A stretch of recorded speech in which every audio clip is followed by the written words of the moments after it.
So I thought I'd do a proper video, a proper walk around video, more in depth of my 1975 Land Rover 101 forward control. So I bought this Land Rover all back in August, and it was generally a pretty good, tidy wagon, but it wanted a bit of work.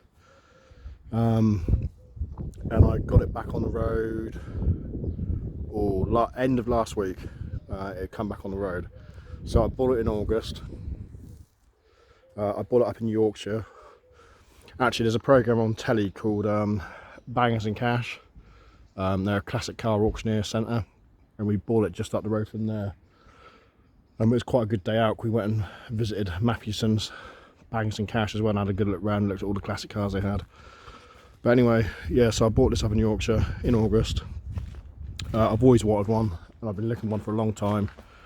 I sold my Aston Martin back in July, I think it was, and I happened to go on eBay one night and this was sat on there. So I went up there the next day and bought it. So yeah, they built roughly 2,600, I think. Some right hand drive, some left hand drive, some hardback ambulance bodies, and canvas top ones like this. So this is a 101 GS. It's a general service, I think its correct title in the army was a general service gun tractor, because they're designed and built for towing a lightweight artillery field gun and to haul a ton of ammunition in the back. Hence the sides here, you can flip the sides, the bottom panel and the top panel. You can drop the sides down to load artillery in the side of it. They've got loading doors on both sides and a small tailgate on the back where you can roll up the rear window or rear hatch, whatever you want to call it. But yeah, she's I think they built roughly 2,600. I'm not a big military buff, I don't know a huge amount about the history of them, but I just always wanted one. I had a Land Rover 90 TD5 which I had for years and years and years, and I sold that 2 years ago, and I've been without a Land Rover, and then yeah, decided to pull the plug on this one. So yeah, it's a great bit of kit. So it's permanent full drive. It's got a 3.5 litre Rover V8, which is the original engine, fed through twin SU carbs, and that goes through a 4-speed automatic gearbox. It's permanent four-wheel drive with high range and low range. So the work we've done on it so far, obviously we put a new top on it because that canvas top, the original top actually, is there. That's the original top that's on it, the original canvas.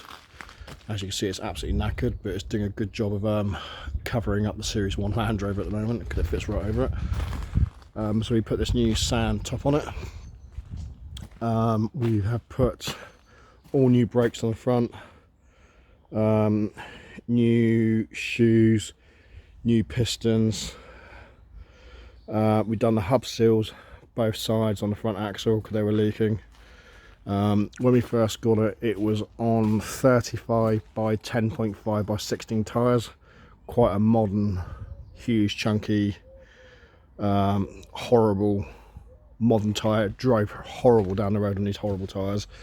So I've since changed them and bought a set of the correct spec 900 by 16 tyres. We put a set of 5 on. We've done a spare wheel as well, so it drives loads better than on the original on the correct tyres. So yeah, we've done the tyres, new brakes, hub seals. We've put a new radiator in it because the radiator wasn't leaking, but it was getting a bit past its sell by date. It's getting, yeah, it's pretty nasty, the radiator. We have done a new oil pressure switch, a new alternator, a new radiator, like I said. The last job we done last week is we put new leaf springs on it. And I've got to admit, all the bits we bought for this so far we got from a company called 101 Spares up north. I think they're Loughborough, which has been absolutely brilliant. We've got all the parts from them, but they didn't have any rear springs, so I found a place again up in Yorkshire that had new old stock on the shelves. But everything else we bought for this has been really reasonable money. But those rear springs are bloody expensive, ain't they? £500 each plus the VAT. So that's an expensive job for the rear springs on the suspension. So we've done those. What else have we done? Inside. If I just jump up in a sec, 2 seconds. So yeah, inside we put a flip up rear seat in the back and rear wheel arch with 2 seat belts. The spare wheel was at the back on that right hand wheel arch, which was right in the way. We want to put another seat there, but the wheel was mounted there for some reason. But we put it back in its correct place here behind the driver's seat, because there's actually a separate hatch in the separate flap in the canvas to get it out. So we put that back there in the correct place. We made a new battery box up for it that needs painting and put a new battery in it. But yeah, that's pretty much it inside, I think. Yep. So yeah, she's almost completely original standards. A few things that aren't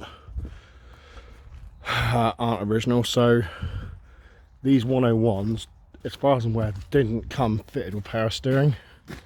And the steering was pretty heavy, but this one's actually got power steering on it, and the steering wheel should be a really big rimmed wheel. As you can see, this one's quite a modern non-original wheel. It's a lot smaller, which is quite good because I'm not the smallest blokes, and nor is the chap I bought it off of.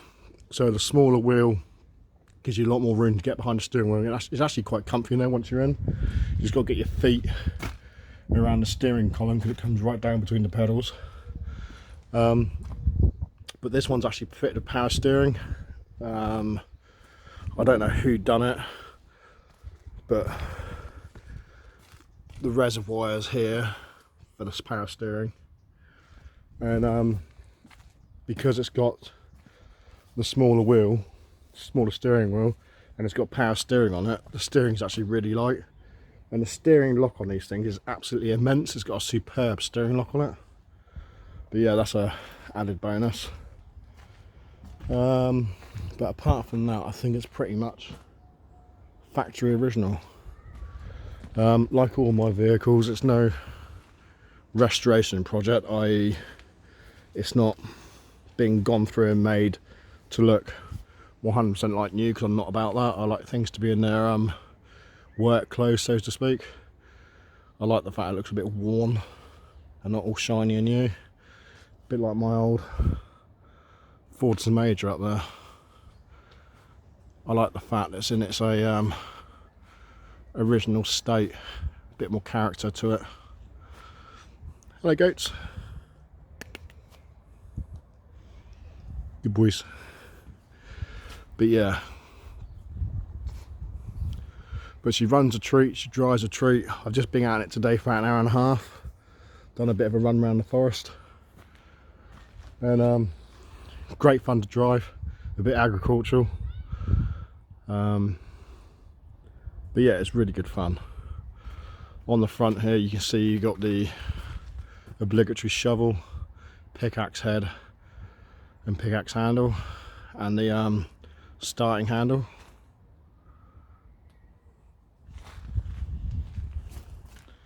A very large tow hitch, NATO tow hitch front and back.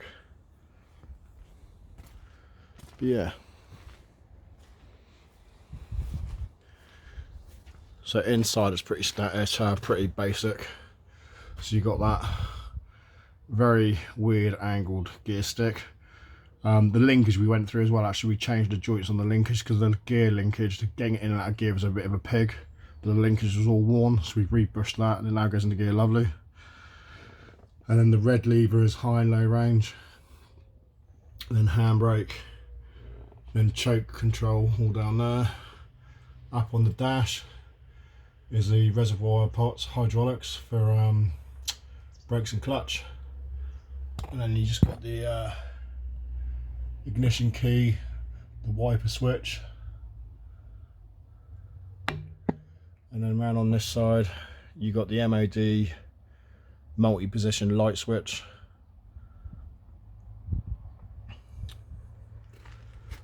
And just very basic gauges, speedo, fuel gauge, oil pressure and temperature gauge.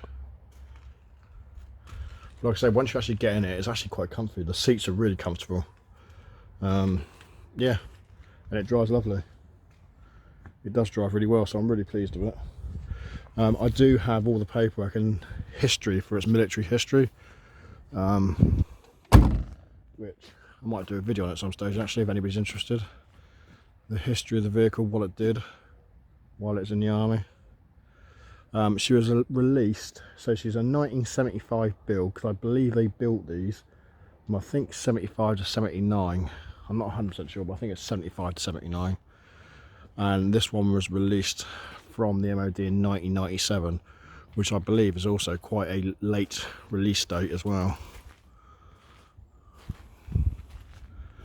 But yeah, so that's my Land Rover 101. Like I say, I think they're a pretty rare thing these days. I've been out a couple of times in it in the last week, and whenever you go into a petrol station, somebody always wants to come and chat about it, because it's a rare old thing. You don't see them on the road very often.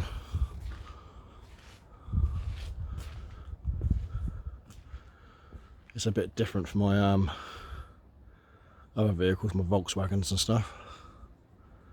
But yeah.